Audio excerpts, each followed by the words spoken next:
What's up, and welcome back to the Talking Nutrition podcast. Today's episode 114. Pia's back for round 3 already. How are you? I'm good. Happy to be here and looking forward to talking with you some more about nutrition. Yes, absolutely.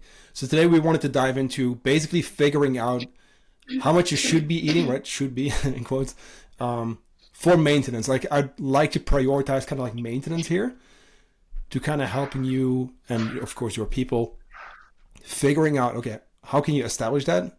What are some things to kind of pay attention to? And then we'll talk about, energy balance, macros, those kind of things. But do you have any personal updates? Not much, other than I'm not sure if I said that here, but I'm pregnant, which affects my nutrition and my whole life a whole lot. So our gaining phase, also we started working together with the goal of me gaining some weight and of course mostly muscle. We had to put that on pause because I got pregnant, but it's just like on pause. I just have to pop the baby and then we're back on track.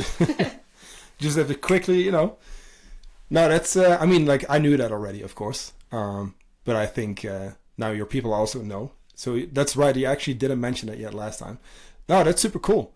And this just shows as well, right? Because next time we wanted to talk about periodization, this is where we need to kind of take our goals and then also look at kind of like life and just making everything work together. I think that's a huge one because sure, you could be like, hey, I want to build muscle and I want to lose fat. And by the way, like I'm also pregnant. So I want to also, like a lot of things don't necessarily go hand in hand and we just need to respect that, Yes, and I'm so happy that I collaborated with you on beforehand because now I can trust that me eating even more is like a good thing. I remember with my first pregnancy, I had like a bit of a bad conscience because I was eating a lot of food and I was always trying to like limit my food intake, which at one point ended with me eating way too much of the chocolate, of the ice cream. Yeah, you know the drill. So putting what I learned from you, really using it still, and as I said, I'm just gonna pop this baby and then back on track. I love that. No, like it's also something where in a way it makes sense because you got, you feel different. Let's say that, right? As you go through that. I can't relate to it, I'm a dude, but like obviously, right? There's definitely periods where it becomes more difficult. There's more like emotional stuff going on and right? You're more likely sometimes to go for like the chocolate and those kind of things. And I feel like a lot of times people give into that. However, like when you're pregnant, like it's even more important to eat healthy and even more important to eat enough, right? You need literally like hundreds of calories more to support that, right? You need the micronutrients too, which go like directly into like development of the baby. Like it's so key, and sometimes people kind of forget that, or maybe, they don't know about it even. But it's so key. So I'm very happy that you're doing it like the healthy way, Also, believe me, I'm trying, but there's also days that's not that healthy. But I try to think a lot of the good food, like fill up with that first. And if I still want the chocolate, then of course I can do the chocolate because of course there's heavy days. You're not feeling like yourself. Some days the chocolate helps, but then you want to like get in the good nutrition first. 100%. It's just a context, it's like how much of it is coming from that. And that's the difference, like having some every now and then, filling up with the whole foods, or kind of being like, I don't feel great. Let me just go for that. Let me just pick that up later, Also knowing that like there will be some weight gain, right? With all the fluids, with like the actual baby, right? So, that's not going to be like multiple like kilos, but still like, there's changes in the body that will also lead to weight gain. And for a lot of people, it's actually healthy to gain a little bit of body fat to support that healthy pregnancy, So I think also there, it's like now you're actually eating enough where sometimes people might want to avoid that weight gain, Which actually shouldn't. I'm just trying to now look away from the scale a bit and just try to choose healthy and trust that my intuition and what I know about health, that will like guide me through the pregnancy. But before I got pregnant, of course, some of the most important stuff I learned from you was like how much food I should be eating. and that was a lot more than what I was eating. So now when people ask me like, okay, how much food should I eat, I think it's hard to answer, because when you don't know the person, it's hard to like give that response. So I am tempted to say like, oh, you have to track your food, blah blah blah, 2 weeks, send me the papers and I will. But you can't do that with everyone. And of course you want to say that, oh, you should just listen to your body, listen to your intuition, but that's hard for people as well, because we've somewhere along the way like lost those signals. So I'm hoping we can use this episode to help people get a good picture of what their maintenance is-ish. I'm not sure how, but we're gonna try. Yes. No, I love that. I think, so I'm definitely going to be talking macros and tracking and stuff here. Again, if people want to do it without that, it's totally fine. There are ways. But like you said, there's a lot of awareness. We talked about this last time. It's like a lot of awareness, a lot of being in tune with your actual hunger signals, satiety cues, and a lot of times it's not the case. So I'll explain kind of like what we do. And I mean, you kind of went through this with me. So you're right. It's actually very difficult. And I want people to remember this. It's very difficult for a coach to just be like, right, hey, what's my maintenance calories? Here you go. Boom. That's what it is. It's pretty much impossible. And it's actually not right. So let me say this, like anyone who will just give you a number, right? When you're on social media and you hit up whoever and they just give you a number, do not follow that number. It may be close enough, but they have no context and it just isn't right. And I get those questions all the time. It's like, hey, right, I just have a quick question. I want to know how much I should be eating. And then it's like, well, the only real answer is like, I don't know. I can help you figure it out. But like, I currently don't know. Mm-hmm. So let me speak to this from when you're figuring this out by yourself without a coach, right? Shameless plug. I mean, this is what we do with our people. Like, it is more effective and way more clear and, just easier to follow, when you have a coach who can hold you accountable here, because there's a few things that might be messing with you a little bit that might, avoid you even from, or keep you from like eating more, But what I do is I do use a formula to figure out your maintenance calories. We actually have a calculator on our website. I can link that in the show notes if anyone wants to use it. You can also Google the Mifflin-St. Jean equation. That's the same one that we use. But to be honest with you, it's in Chronometer, the tracking app that we use. I just go there. So for anyone listening, if you use Chronometer, you can simply go to Profile and Targets, and it'll give you an estimated TDEE, and that is your total daily energy expenditure. And I got to break that down for a little bit, because that is going to be your maintenance calories. What that is 4 components that include your exercise, which is only 5%. So I'm going to repeat that only 5% of the calories that you burn on a daily basis is from exercise on average, which is very little, which is also why I want people to remember that. Is like, hey, like that is why we don't exercise, to burn calories. Now next is 10%. That's digestion. So think about that too. Like your digestion burns twice as many calories as exercise on average, once again. Third component is your NEAT. That's non-exercise activity. That's 15%. That is your walking, talking, twitching, those kind of things, even blinking and stuff. Any movement that's not like, hey, I'm going for a run or I'm going to lift weights, Then we get to the biggest component, 70%. That's your BMR, your basal metabolic rate. That's literally just like, imagine like you lying still in bed, like not moving at all. There's no food in your stomach whatsoever. Just like lying there breathing, your organs are working, your heart's beating. That's 70%. 70%, right? That doesn't even cover like movement and stuff. So that's going to be that biggest chunk. So now that we understand TDEE, we can calculate how much that is. You can use the calculator. Like I said, I'll link that in the show notes. You can go to Chronometer. You just pick your activity level and you'll get a rough estimate. I will say this. Usually I like to aim for the lower end. I like to look at, okay, lightly active, moderately active, what's in between. Let's look at your step count. I like to aim for that lower number, like I said, because a lot of times people like to overestimate here. It's like, oh, I'm very active. I feel you, but a lot of times like we want to be on the safe side, you know? That is the only time I calculate someone's calories with a formula. And then after that, I barely look at it anymore. This is also something people don't know. And this is something that I wish people were taught when they use a tracking app by themselves. If you think about it, like there should be like a mini course almost where it's like, hey, you're going to be tracking on your own without a coach. Here's how you do it. You know what I mean? Because here's the thing. A lot of times, and I made that mistake, like I went through that in 2012 when I started tracking for the first time, and, you know, I wanted to lose some weight. Couldn't figure it out. I did it way wrong, you know, like, which even ties into one of the questions that we'll get into later. But what you want to do, like you said, you do want to start tracking. I think if you're going about this on your own, like that is just going to be the way to do it, in my opinion.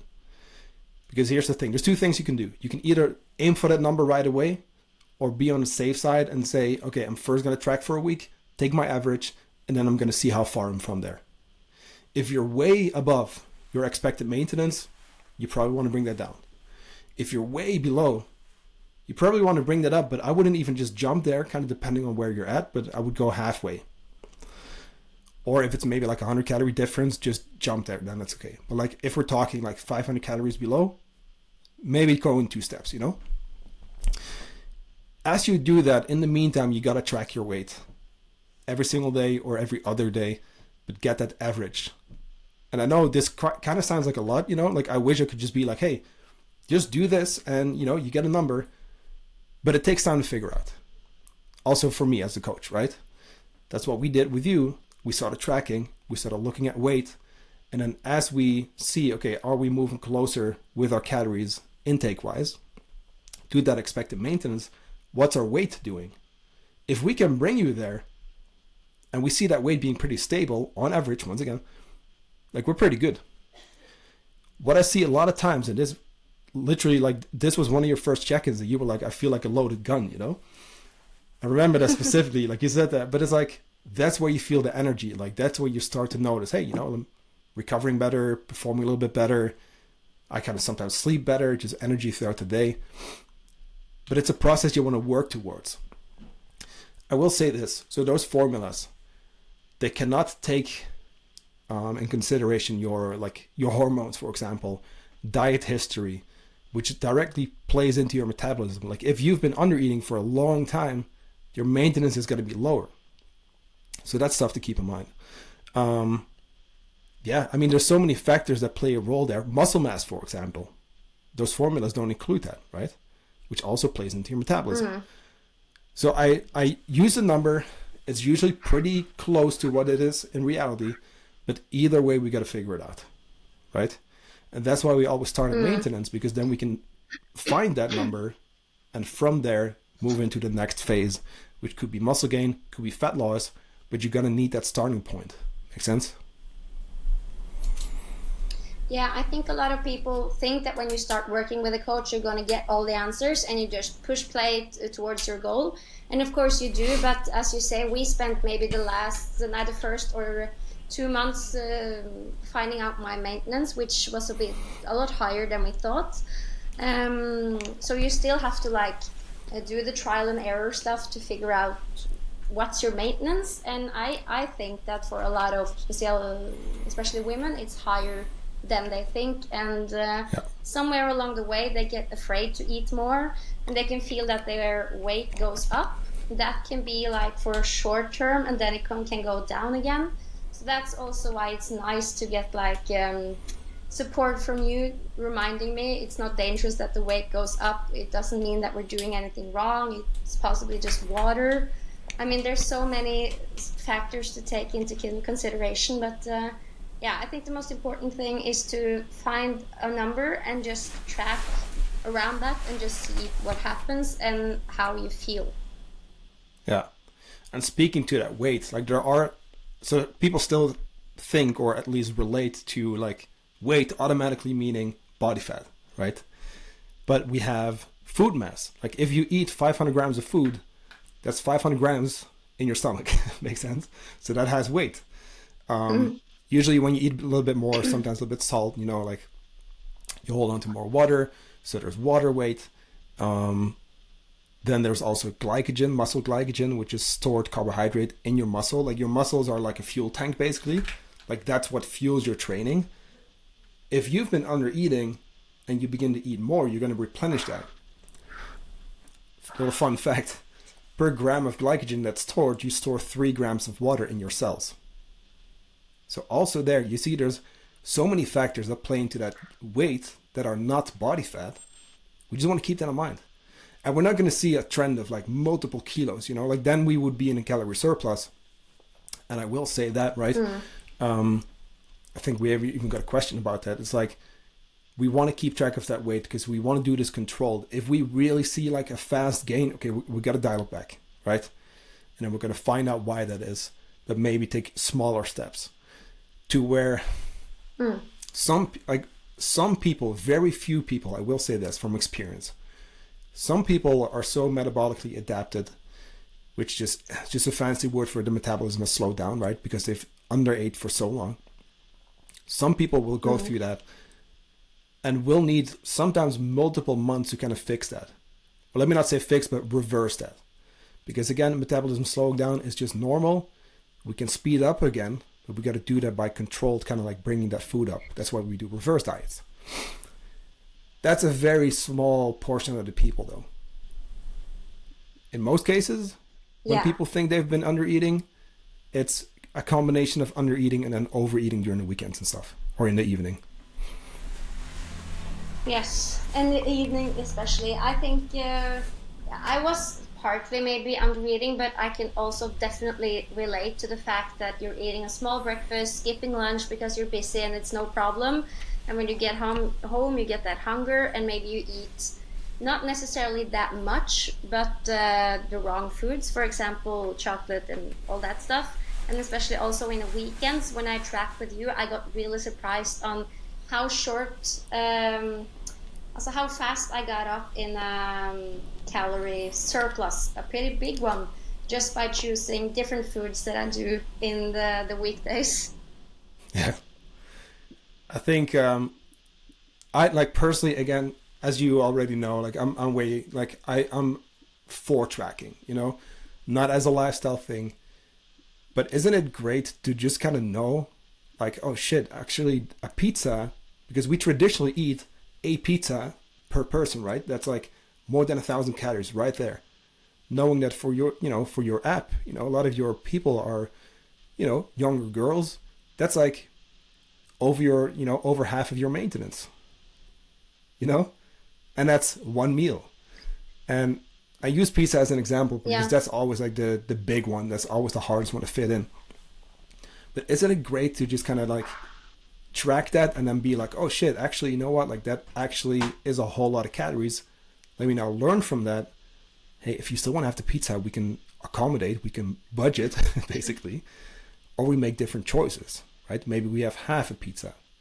I know it sounds crazy, but like we could also have half a pizza and make it 500 calories instead of 1,000, Yeah, it is really powerful because I learned how much energy I can like eat in the weekends, and I was thinking it wasn't that bad, for in lack of a better word, and also how little food and energy I was taking in during the weekdays when I actually need the fuel, because that's when I train the most, I'm the most active.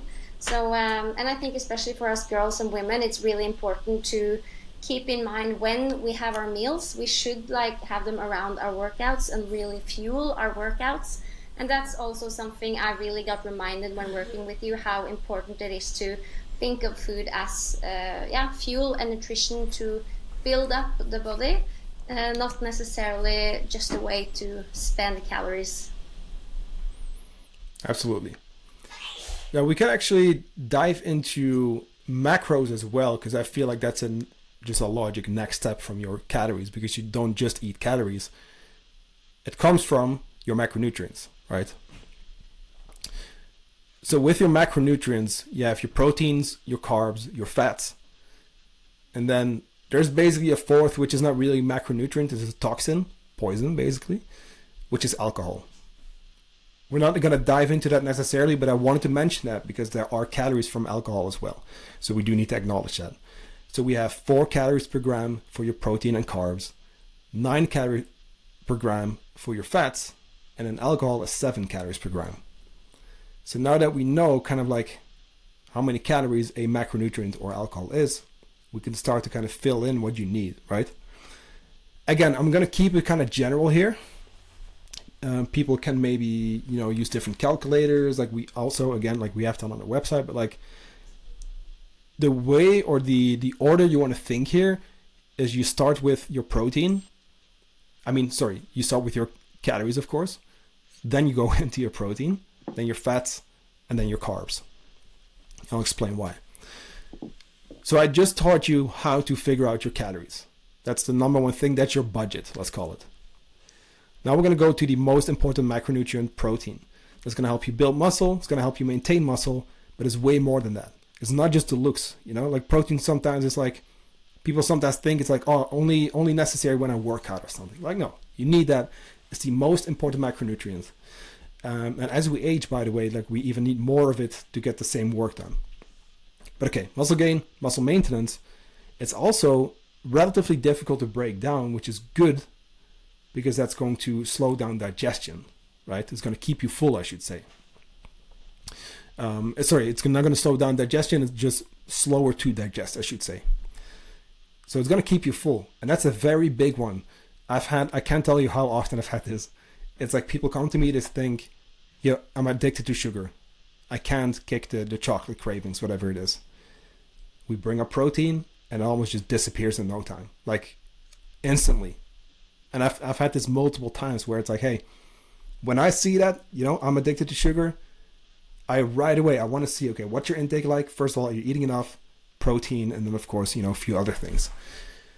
But it's very important because it builds you and it's involved in like uncountable processes like all throughout the body. So number one, protein. How much do you need? Generally, I would say like a 1.8 grams per kilo of body weight will do the trick. You can go up to 2.2 grams per kilo of body weight if you are dieting. And that would be based off of your goal weight, or if you know your lean body weight, like you could use that. But then again, a lot of the scales are just not great. So I would even just go with a goal weight. You can get away with lower. There are some cases where we will do that. However, just from experience, what I've seen work best in terms of muscle gain as well as fat loss, we like to go for that 2.2. I'm going to say here, right, it's not always necessary, but I've seen that work best with people, right, in terms of staying full, building muscle, etc. So that being said, you have your calories. Now we're going to figure out that the protein number. Let's say it's 150 protein. Remember, we had 4 calories per gram for protein. That means you have 600 calories from protein. So we have your TDEE.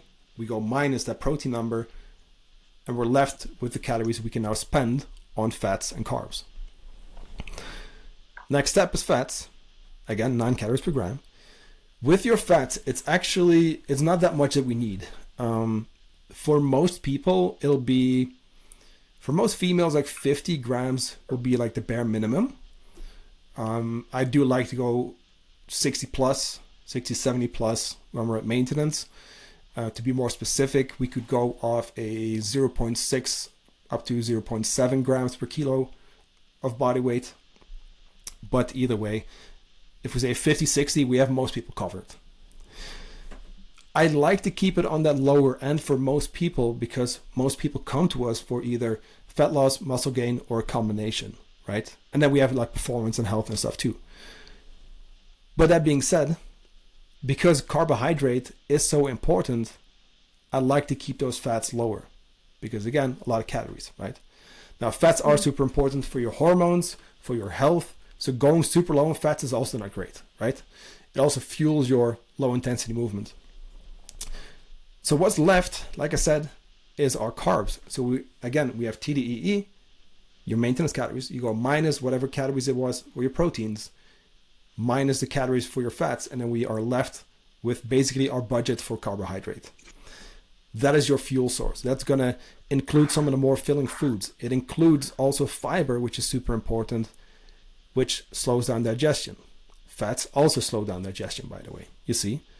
So now it starts to make sense because all these things play a massive role, and we should have a combination of all four. We talked about this last time.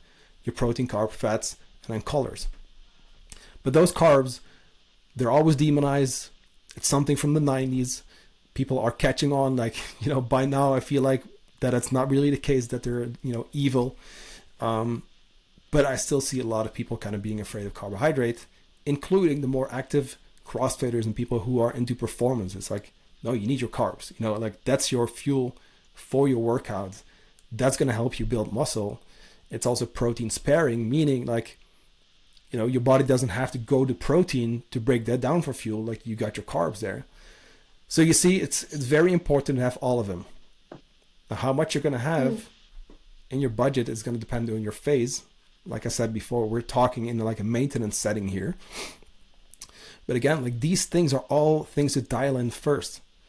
Because I get it. You want to dive into your fat loss phase. I get it, right? I get it. You want to dive into your muscle gain, whatever it is. But if we notice, hey, we have that estimated maintenance calories with our optimal protein intake and fats, etc. Yet here you are actually eating way more or way less and way too little protein and barely any fiber and, not enough healthy fats. Then I always say, hey, let's first bring you here, at least closer to that so that you cover all your bases. Then we can jump in. Make sense? Yes, that's so important because I feel, as you're saying, some of us are eating too little food compared to how much we train, and we need to like just up our bodies. Like set point is a bad word, but you get the picture, before we can consider like dieting and cutting. Just fueling our body properly before we start to cut or bulk, for that matter, or lean gain as we talked about. Yeah, it's just one of those where you just start with like feeling good, which I think is super important because again, like it depends on the person, but a lot of people are coming from the meal plans, the diets, or whatever, having tried just a whole bunch of stuff. It's like, okay, let me just get you feeling good first. Let's actually get you to build some muscle. Let's actually just get a good starting point in place, And again, I know you want to get started, but let's do this first, because if you do it first, it will be better. Sorry, go ahead. Yeah. No, I just think it's important to also say that it's not necessary to like track for the rest of your life, but it gives you the possibility to learn a lot about what you need. And for me now, I'm not tracking in the same way, but I now know a lot more about how much food I need. So even though I'm not tracking, I have like a new standard for myself. So I eat a lot more now than I did before. So when I talk to people, I recommend tracking unless they have like a hard relationship with food and tracking. Then it's not maybe the way to go. And it's important to learn it and do it the proper way, but also learn how to like withdraw from it and not like use it for the rest of your life, unless you wish to, of course. But the goal is to learn more about what you need, set a new standard for yourself, and then try to navigate your life and your nutrition around that new golden standard without like using tracking and logging for the rest of your life. Yeah, 100%. Like, and I'm like a proponent of tracking, like I said. But here's the thing too. When I have clients who absolutely want to keep tracking, I'll actually push them not to track. You see?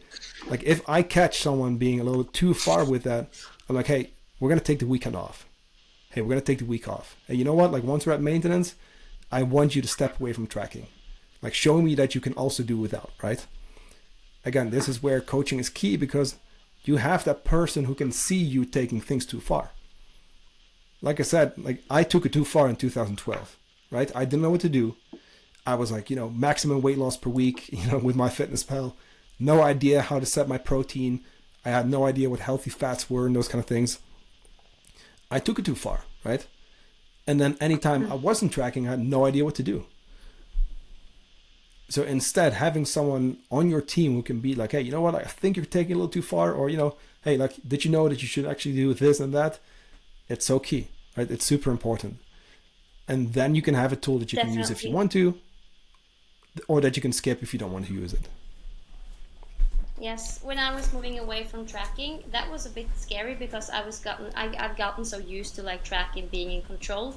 But what I did was I just had my normal food day and I wrote down everything I ate, just estimating how much I needed and also trying to listening to my hunger and needs.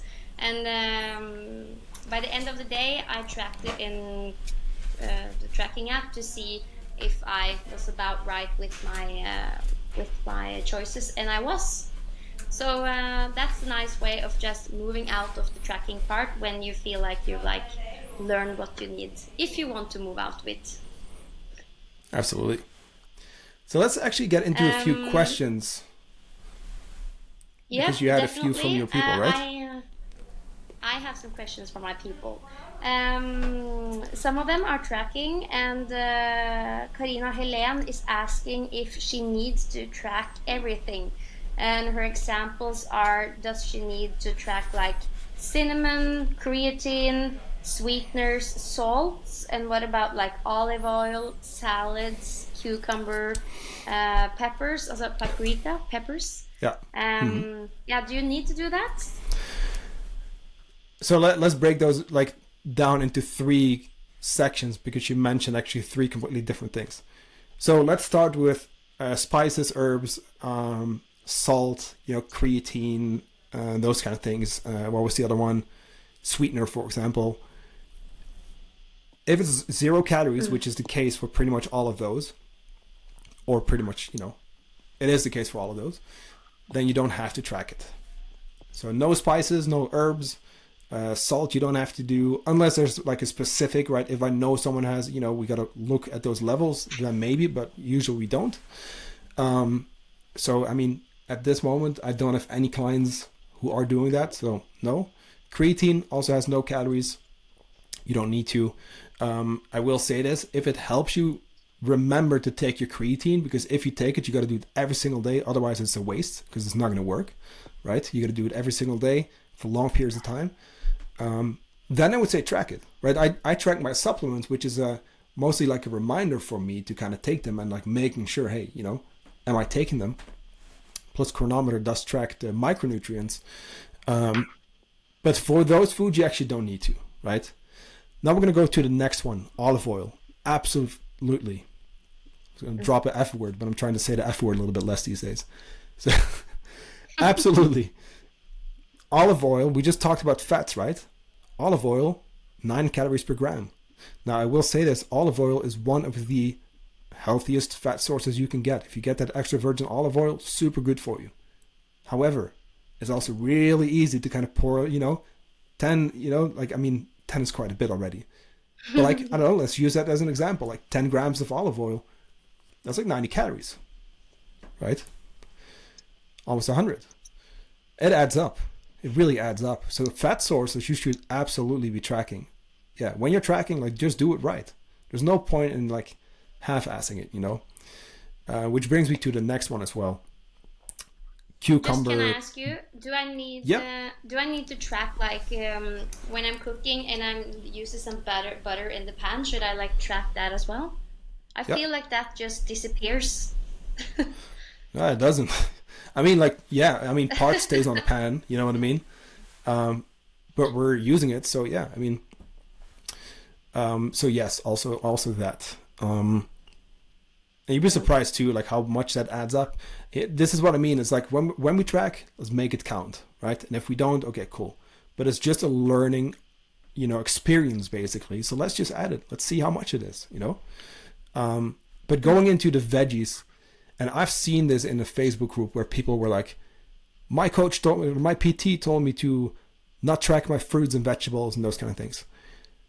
Again, learning opportunity. Me as the coach, I want to see if you're eating your fruits and vegetables. Is it very high in calories? No, but it does add up. So you'd be surprised, right? For example, banana, 20, 25 carbs. That's 100 calories once again. Now, fruits are usually not the issue, like we talked about last time. Like fruits are usually not the bad guy. But still, like I want to see that food log, because here's the thing. Here's why we do it. It's awareness. It's creating awareness. We have specific guidelines for our people. It's like, hey, 1 to 3 servings of fruit per day, 2 to 4 servings of veggies per day. Are you actually having them? If you're not tracking it, right? First of all, we have inaccurate calories. And second, you don't have a log of like what you are actually eating, which those foods being high in fiber now also plays into that fiber target. So we haven't talked about fiber today yet because it's not a macronutrient. However, it's super key for digestion. And if you do want to calculate that, it's 14 grams per 1,000 calories of your intake. That should be your fiber. So for a lot of people, it's going to be 25, 30, 35. Super important for health. Super important for digestion. That is also why we should be tracking your fruits and vegetables, because now we can look at that number and see, hey, you know, if you're a little bit more advanced, okay, let's now bring that fiber up as well, because that's a direct correlation of your food quality. Make sense? So other than spices and those kind of things that don't have calories, yeah, absolutely track it. Everything, right? Fruits, vegetables. I don't care if it's low calories. I know that, especially like a little bit of cucumber. But again, it's just that learning opportunity. Just do it right. And even then, it's just a lesson, you know? It's like, oh shit, this is only a few calories. Okay, now we know for the future. But just log it. Yeah. Okay, second question. If you're at the end of your day and you can see that you're missing a lot of macros, what should you prioritize first? Protein, fat, or carbohydrates? Nice one. This one comes up a lot. So it depends if you're tracking macros or calories and protein. Calories and protein is a little bit more simplified, like you have a bit more freedom when it comes to your carbs and fats. But let's say you are tracking macros, meaning we're going to try to hit all 3 numbers, protein, carbs, and fats. I will always say, like, if your numbers are way off, just switch to calories and protein. Like, try to fill up your proteins first of all, right? As long as you can stick within your calories, within reason. So it's going to highly depend. Because are you over your calories? Are you under? Are you pretty much there and your protein is too low? So it's going to depend. There's like 3 different scenarios here. But let me say this. At the end of the day, calories are king. Calories are going to, you know, basically make the weight go up, down, or stay the same. So calories first. Very close second would be protein. Like ideally, I want to see both, right? And then your proteins and carbs. Now, let's say you have a little bit of everything to fill in. It'll depend on how much, but you can fill that in with specific foods. So if you're thinking your protein sources, foods that are highest in protein, so most calories are coming from protein, your meat, fish, your dairy products, those are going to be high in protein, so it's easiest to just get your protein up with. If we're thinking carbs, okay, we have a little bit of room for bread, whole grains, fruits, veggies, potatoes, those kind of things, oats. If we are short on fats, we can add some nuts, some seeds, some extra virgin olive oil, avocado, those kind of things. So it just depends where you're at. It's a difficult question because there's like 3 different answers basically. But try to stick to your calories. Try to hit your proteins. And let me say this. Also use it as a lesson. This is the most important part. Use it as a lesson for tomorrow. If you consistently overshoot your fats or you eat too little protein, that's not bad, but use the information so that you can learn from. So that you can say, okay, cool. So I'm short on protein. Now let me make a point of sitting down, looking at some protein options, plan a little better, and then we just try to do a little bit better tomorrow. Yes, definitely. It's a learning process. The last question, when you start tracking food and you're supposed to be at maintenance, but you notice that the weight is starting to crawl up, how much upwards, so how much gain should you allow before you start to adjust your intake? Yeah. And how much should you adjust? Yeah, that's a really good question. So this is where I feel like I do this almost more like intuitive than anything, but initially, if you bring that food up, we'll at least see more weight fluctuations a lot of times. There could be a little bit of a gain. But this is where you want to track your measurements, because I can't tell you how often I've seen people lose fat and build muscle around this time where you bring food up. So other than weight, do your measurements, do your photos. Sounds tedious, but it'll also allow you to see, hey, okay, my weight is doing, it's going a little crazy sometimes, but my measurements are improving. And in my photos, I look leaner. Oh, by the way, my pants are, fitting looser. So those are things to pay attention to. But okay, that's already like, as you can tell, I always kind of go in every direction with my answers. But let's say that weight goes up a little. Okay, if it's a little bit, a couple 100 grams, not the end of the world. Next week, if that's still the case, okay, I want to start paying attention to that. However, if it's less, I would still keep that same intake.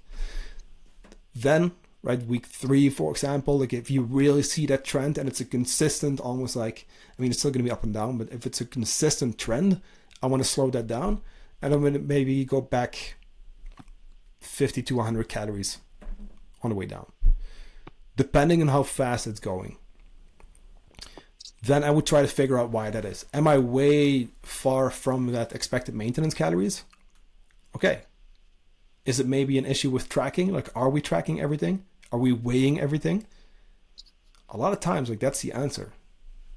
At least with my clients from experience, I've seen that where it's like, hey, all of a sudden we're gaining and stuff where we're not really supposed to. Okay, let's put on our detective heads and figure that out. A lot of times it's like inaccurate tracking. There's research on this too. People underestimate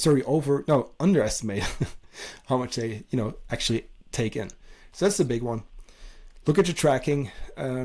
Look at just overall intake, how far you are. But I will say that, like, drop your calories by maybe 50 to 100 when you see that trend continue. If you then still don't know what to do, just hit me up on Instagram, right? Just hit me up there. I can help. You can maybe look into it if you want to. But at that point, like, if you just don't know necessarily what to do, I would definitely reach out. Because, again, like, the last thing I want you to do is trying to find maintenance and then gain a whole bunch. Because that's not maintenance. That's a surplus, right?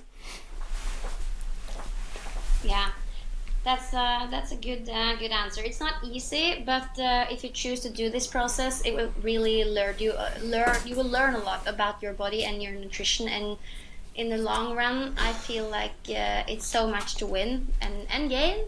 So it's definitely worth your time, although it is a lot of effort, especially in the beginning. But when you've just gotten the hang of things, it goes a lot more smoothly. Yeah.